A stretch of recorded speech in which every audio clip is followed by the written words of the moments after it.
Hello everyone! Welcome to our Save Up Saturday na topic for our LCF Lifestyle Talk with yours truly, your Diet Doctora, Dr. Josephine Grace Rohatan. And now we are on the road. So yan, medyo traffic dito here in Cebu.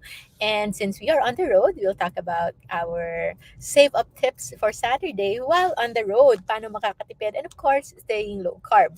So if you already know na meron kayong pupuntahan, that you will be on the road for quite some time, you have to prepare. Or else, kung hindi, you will be bound to spend more than what you can just actually spend if na-prepare nyo yan. So, number one, of course, especially now that we are pregnant, parating nauuhaw. One of the very common na manifestations, na common symptoms, is parating nauuhaw and parating nagugutom. So, of course, you have to be ready. So, we always have a lot of fluid. So, water. So, usually, meron ng ice. Merong ice para malamig parate because if not, makakabili talaga kayo sa mga water na nandyan sa daan. So, aside from spending, that's another waste na plastic waste na cannot help actually with our environment. So, that's why we have a lot of mga baon na water. So, drinks is a must because if not, kailangan pa kayong bumili. Especially if you are not preparing enough. So, eventually, it can add up sa gastos natin. How about if you want something nice like coffee? So, if you want coffee, actually, you can still make one. You can still bring it on your own kung gusto ninyo. So, buti na lang merong mga instant coffee like this one. So, this is an instant coffee na pwede nyo lang ilagay, i-mix sa inyong water. So, anytime you can have some ice cold coffee on the road. And how about, meron pa ako dito, papakita. This one is just free. Yan. So, this one is green tea. So, instant green tea din na plain lang.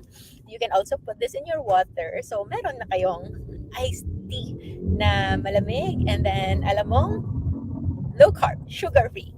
And since parati tayo nagugutom, it's good to have something to munch on na in handy. So, meron pa ba? Naubos na ata. Pero kanina, meron kaming baon na low carb na cheese bread. So, that one, baon lang para since we know na we won't have time to stop for lunchtime for proper meal today. So, meron lang nadala na ganyan and also cheese balls. So, these ones are low carb cheese balls. So, 2 grams lang per serving. So, 2 grams. So, naubos namin yung whole na paketing ito. This one is a gift from our friends in Health Screen Caloocan. So, thank you, ma'am. Sino nagpadala na? Sila, ma'am? Ma'am Kunanan. Ma'am Kunanan. Sila, ma'am Kunanan. Hello po, if ever you are watching. Maraming salamat sa low carb goodies na pinadala ninyo. So, yan, nakain namin. So, those are the things that you can bring. But of course, yung isa sa mga pinaka-madali nating madala, if you have time to cook, kaya lang kanina medyo natagalan kaming gumising. So, usually, I bring foods na in microwavable yung mga containers na pwedeng baunin. I will show you yung mga usual days namin kapag na kami ay gising ng early. So, we usually have food in the car. So, yan, kumakain kami in the car. Yan yung mga, so that you will have a surely low carb na meals. Especially now that I'm pregnant, I am afraid and I'm somewhat choosy to eat outside. Parang natatakot akong kumain. Although I really don't mind so much. Pero naturally, parang wala akong appetite to eat outside. I am bound to want to eat the ones na alam kong safe talaga. So, usually, home-cooked meals. So, as much as possible, we only eat ng mga home-cooked meals sa nakakaya. So, nuts, isa yan sa pwede rin nating madala. Very, very common na baon ng mga low carbers. Pero And of course, wala kang in-endorse na nuts. oo, pero wala akong ini-endorse na nuts. Again, thank you for the reminder, love. So, kahit pa yung mixed nuts, so yung mixed nuts as much as possible, if it's low-carb mixed nuts, it will have almonds, walnut, pecan. So, sila yung top 3 na common. Meron ding macadamia, but macadamia, especially dito sa Pilipinas, medyo expensive. So, yun sila yung mga low-carb.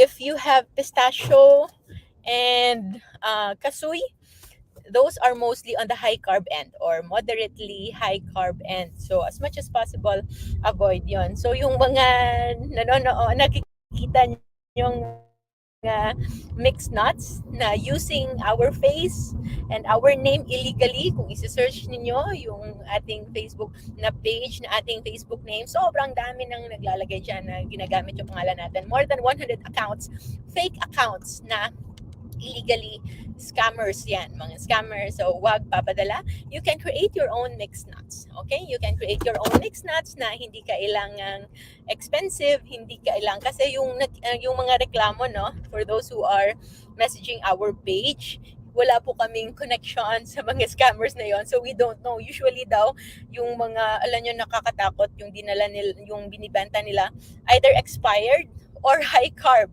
So, either puno ng raisins na we know it's very high in sugar, or punong-puno ng oats. So, oatmeal, hindi po siya low carb. Okay? It's high fiber, but it's not low carb. Mataas pa rin yung overall carb content nun. Kaya as much as possible, we are not promoting it, especially on a regular basis na intake. So, thank you po, Ma'am Lorraine, for your warm greetings. Maraming salamat po. So, send a message. Yes, send a message lang. Yes, of course. If ever, kung gusto nyo naman ng mixed nuts talaga, yan, sa LCF Essentials PH, you can check their Facebook page. I think nasa Shopee din. And you can order from there. Meron silang low carb mixed nuts. So, yon, legit yon. Okay? So right now, we are in Cebu and our clinic will be here in Cebu and Manila starting January. Kindly keep yourself posted, updated sa ating mga updates on our clinic schedules. Right now, holidays muna tayo, so enjoy your time. And yon, as part of Save Up Tips, make sure na you plan your days ahead, especially on the coming holidays. Kasi nga, kapag hindi natin na plano ng mabuti ang ating days, baka hindi lang tayo mapagastos, mapa-high carb pa tayo. At kapag tayo ay mapa-high carb, we don't know what will happen next. Dalawang problema lang daw yung ang dapat nating isipin. So ano yung gusto mong problemahin ngayon? Kung how to stay low carb, that's one problem. But if you won't be successful in staying low carb, yung next problem mo na is how to treat your illness. Paano gumaling sa sakit? So, ano ang problemang pipiliin mo? So, I hope you choose the problem on prevention.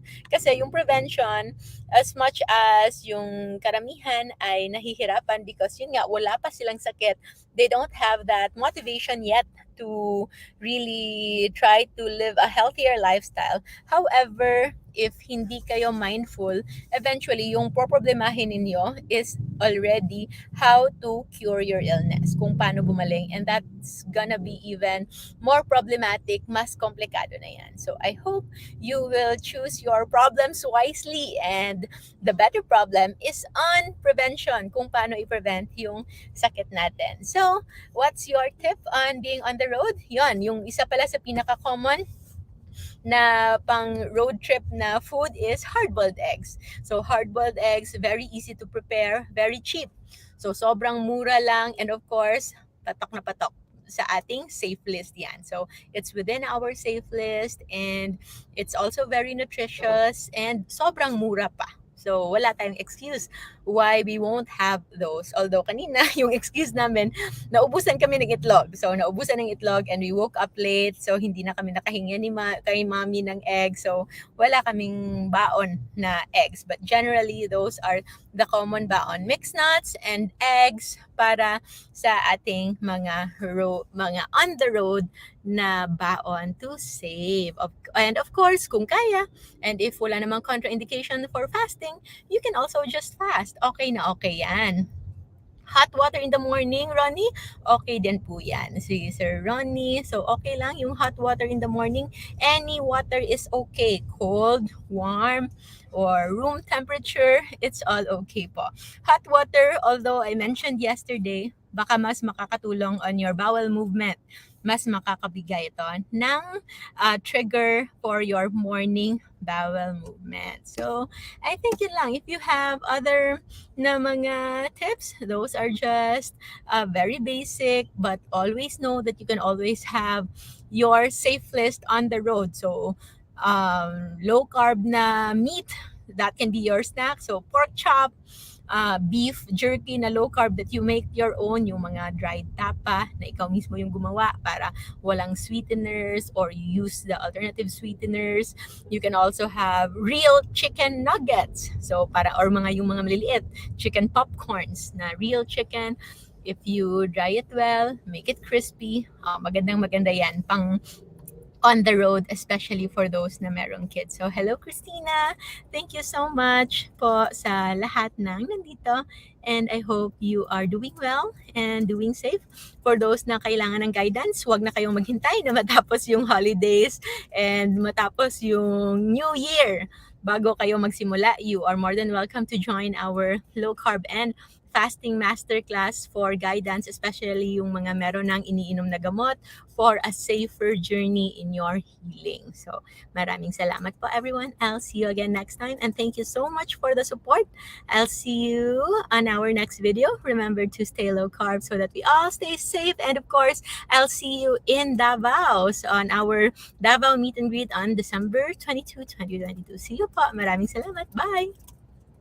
Thank you so much for watching. If you like this video, you can see more contents in our YouTube and Facebook channels at Dr. Josephine Grace Rojo and Dr. Josephine Grace Rojo Tan, respectively. For those who wish to be guided, we have an ongoing structured learning program where we will teach you how to adapt a low-carb and fasting lifestyle for healing specific modern-day lifestyle diseases like diabetes, hypertension, cancer, fatty liver, PCOS, GERD, and many more. You can send an email to our admins or send a DM in our inbox. I hope to see you all there.